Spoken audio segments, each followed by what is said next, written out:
লালমনিরহাটের হাতীবান্ধা থানার কেকটিবাড়ি উচ্চ বিদ্যালয়ের ডিজিটাল ল্যাবে চুরির রেস কাটতে না কাটতেই সাফল্য পেল পুলিশ।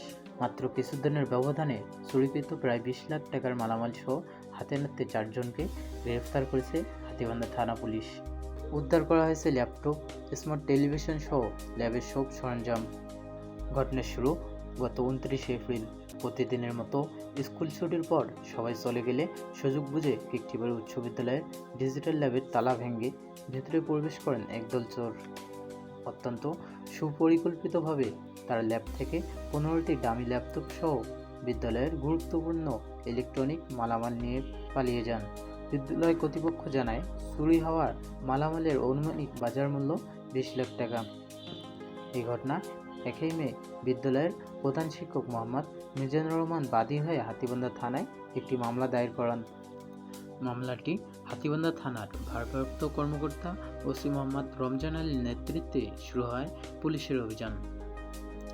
তথ্য প্রযুক্তির নিখুঁত ব্যবহারের মাধ্যমে 4 জনকে ধরতে সক্ষম হয়েছে পুলিশ। সকাল 6 ঘটিকার পূর্বে যে কোনো সময় অজ্ঞাতনামা আসামি কর্তৃক কেতকিবাড়ি উচ্চ বিদ্যালয়ের ডিজিটাল ল্যাবের দরজার তালা ভেঙে একটা চুরির ঘটনা ঘটে। সেখান থেকে 15টি ল্যাপটপ সহ তাদের অন্যান্য মালামাল চুরি যায়, যার আনুমানিক মূল্য প্রায় 12 লক্ষ টাকা। উক্ত সংবাদের পর থেকেই হাতীবান্ধা থানা পুলিশ ওই ঘটনাস্থলে আশপাশে ব্যাপক অভিযান করে এবং আসামিদের শনাক্ত ও গ্রেপ্তারের জন্য তৎপরতা চালায়। পরবর্তীতে আমরা এই ঘটনায় ওই স্কুলের প্রধান শিক্ষক মোহাম্মদ মিজানুর রহমান বাদী হয়ে থানায় এজাহার দায়ের করলে হাতীবান্ধা থানার মামলা নম্বর 1 তারিখ হচ্ছে 1/5/26 তারিখ মামলা রুজু করা হয়। এই মামলা রুজুর পর আমরা ঘটনার সহিত জড়িত তদন্তে প্রাপ্ত আসামি মোহাম্মদ শাহ আলমকে গ্রেপ্তার করি। শাহ আলমকে জিজ্ঞাসাবাদে তার দেওয়া তথ্যের ভিত্তিতে আসামি আজিজুল ইসলাম বাবু এবং সৌরভ এর বসত বাড়ি হইতে চুরি যাওয়া মালামাল আমরা উদ্ধার করি এবং তাদের দেওয়া তথ্যের ভিত্তিতে মোট 4 জন আসামিকে গ্রেপ্তার করতে সক্ষম হই। চোরাই উদ্ধার মালামালের মধ্যে আছে 15টি ওয়ালটন ল্যাপটপ,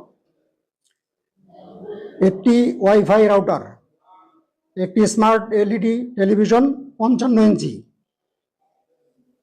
একটি প্রিন্টার, একটি স্ক্যানার, 3টি সিলিং ফ্যান, 11টি কম্পিউটারের কিবোর্ড, একটি সিসি ক্যামেরা, একটি স্পিকার,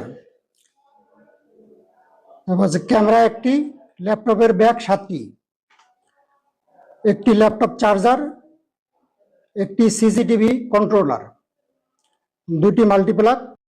এই মালামালগুলো আমরা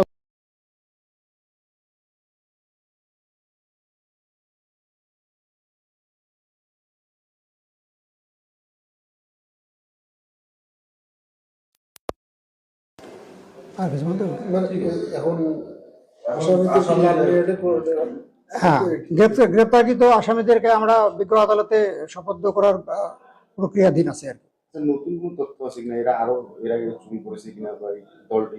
হ্যাঁ, ইতিপূর্বে এরা বিভিন্ন ওই এলাকার চুরির ঘটনার সাথে সম্পৃক্ত ছিল। এই ব্যাপারে আমরা তাদেরকে জিজ্ঞাসাবাদে কিছু তথ্য পাইছি। এই ব্যাপারে যদি আমরা অন্য কোনো অভিযোগ পেয়ে থাকি তাহলে তাদের বিরুদ্ধে আইনগত ব্যবস্থা গ্রহণ করা হবে।